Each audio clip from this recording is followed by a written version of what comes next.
Sahaja Yoga is one thing which gives you a complete vision of the destruction that can follow this Maya business. It is something such a insight that you don't have to do anything with it. I'm different, I told you, I don't understand it at all. But even if you understand the value of money, even if you understand that money can bring lots of things to you, despite that you don't look at it, just turn your face. That is the sign of a real Sahajogi. To him, it doesn't matter, temperamentally.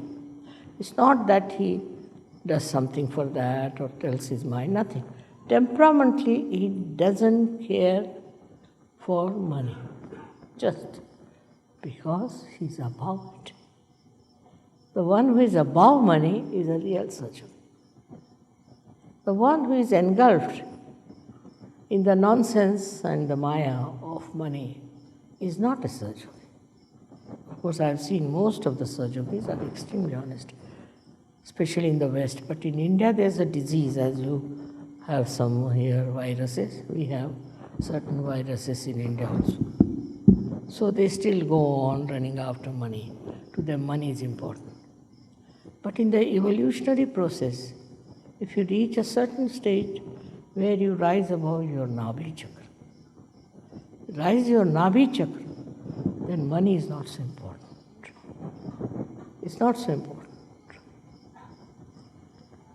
To me, I find I cannot buy things unnecessary. Of course, there are so many unnecessary things gathered because you people give me gifts, presents, this, that. But myself, you will be amazed. I'm so nervous, or I should say hesitant, or you may call it absolutely absent from the spot where they are doing any business, any purchasing. Come here and fix it, please.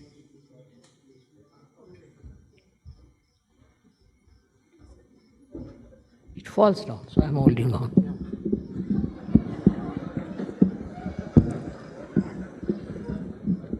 Okay. Correct? Now all right. In the same way, Sahajogis have to fix their mind.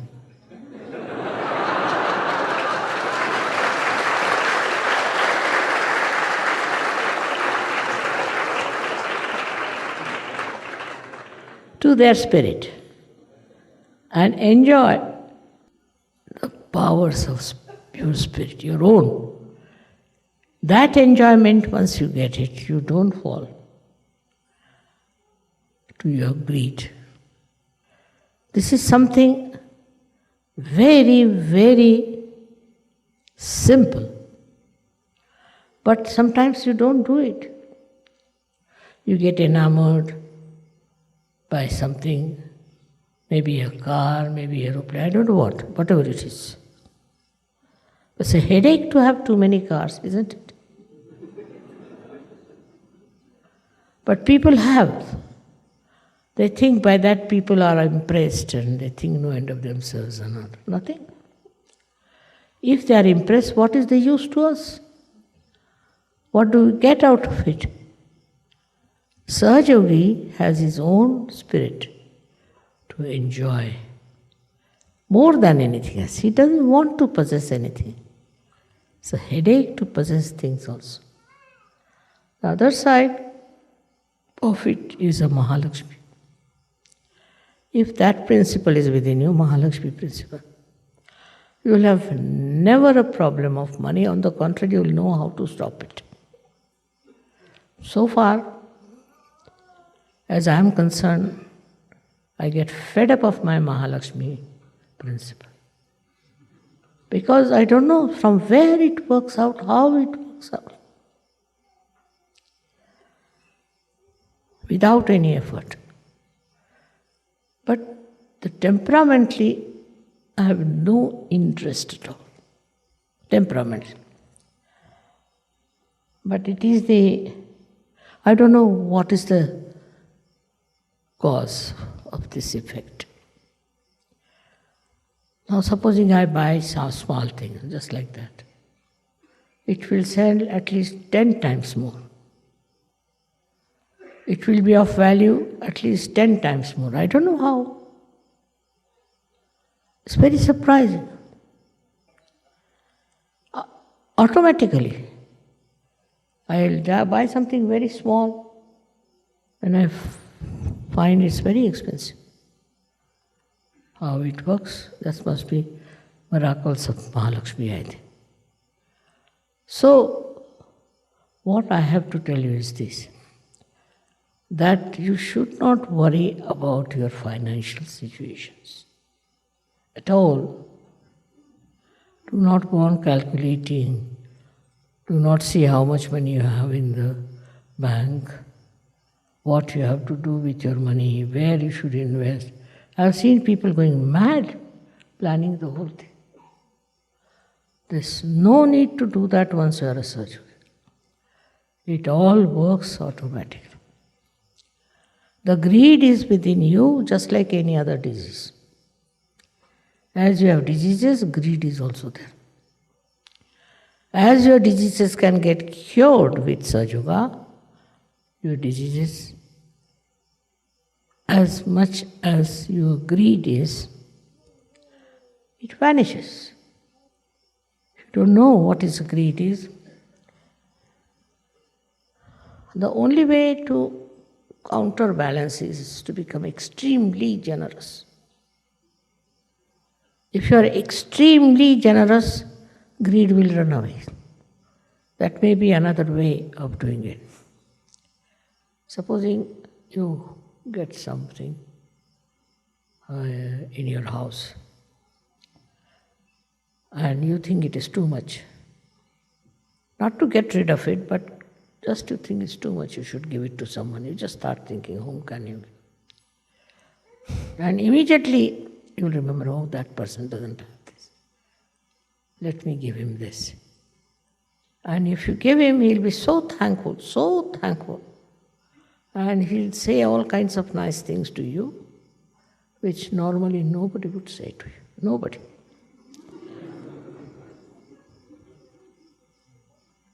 And it's surprising how joy-giving it is. How people like your generosity. So you have to be generous, just generous. Not with yourself, but with others. As much as possible, be generous. Generosity is very love-giving. One of the expressions of your love. Many a times it has happened with me.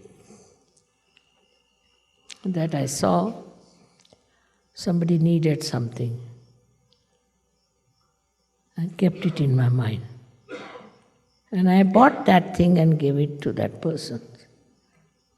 And the amount of love that person gave me was 1,000 times more than what I would have got joy out of buying that thing.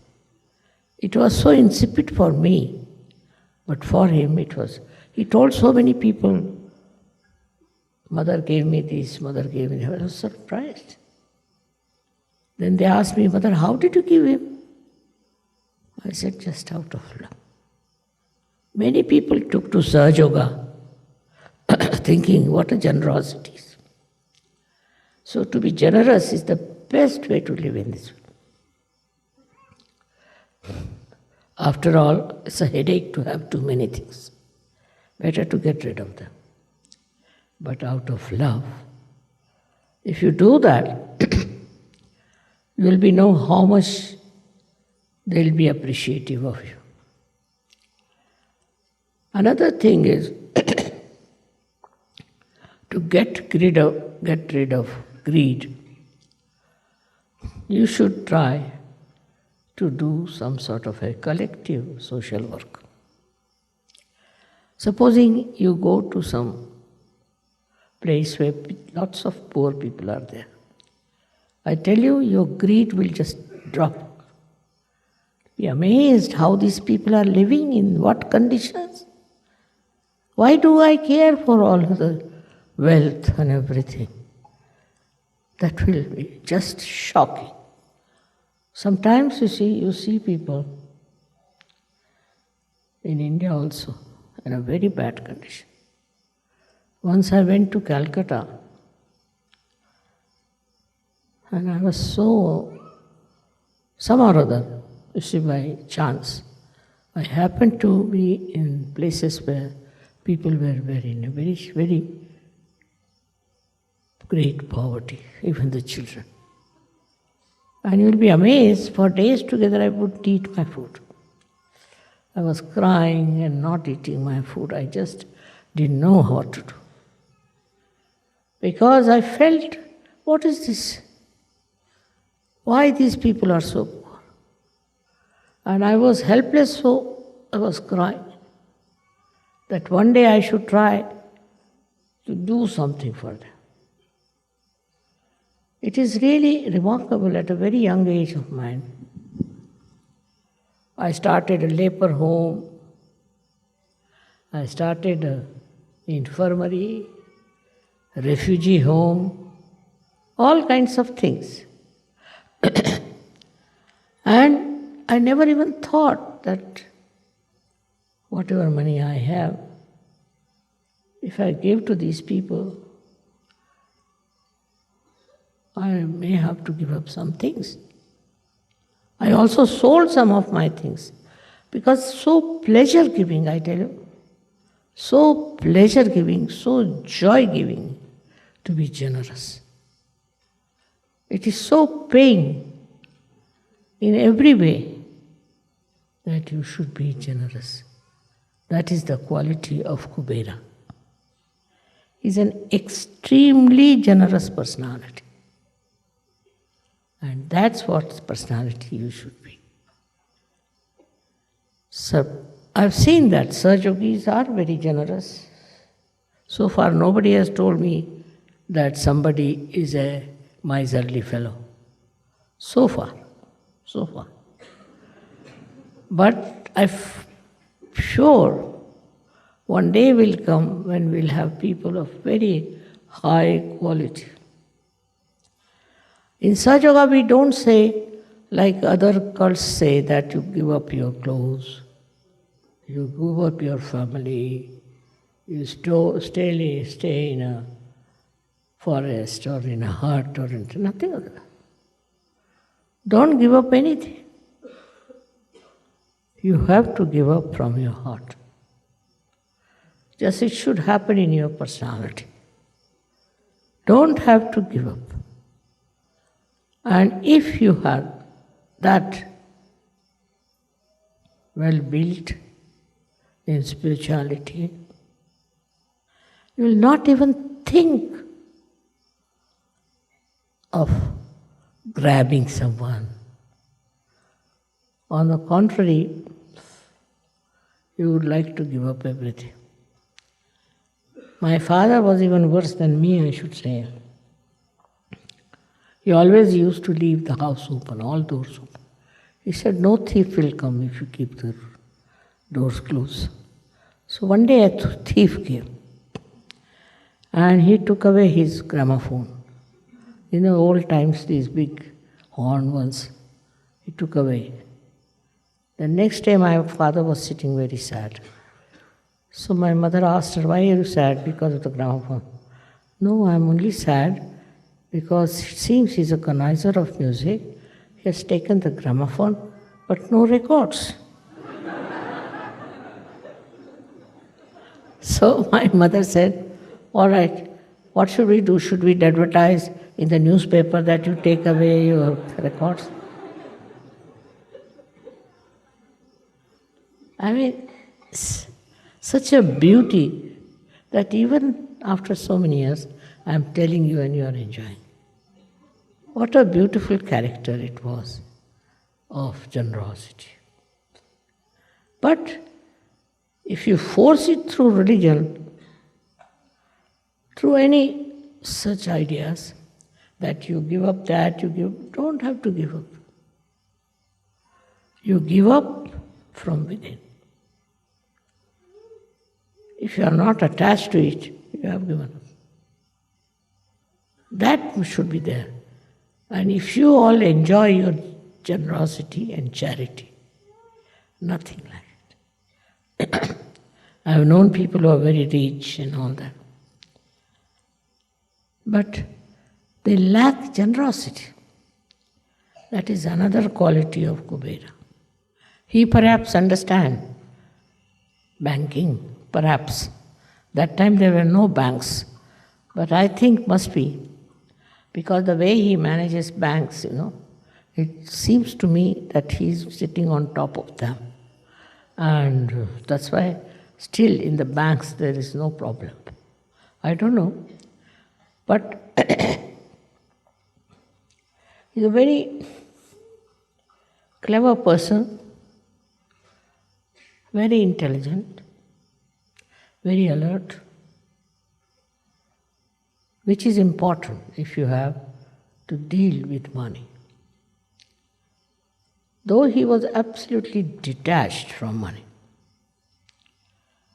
And just see his life, what he did. He lived in childhood with his guru, and he used to take the cows and herds outside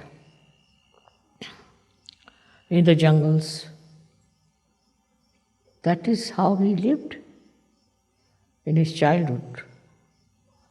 And later on, he was playing with the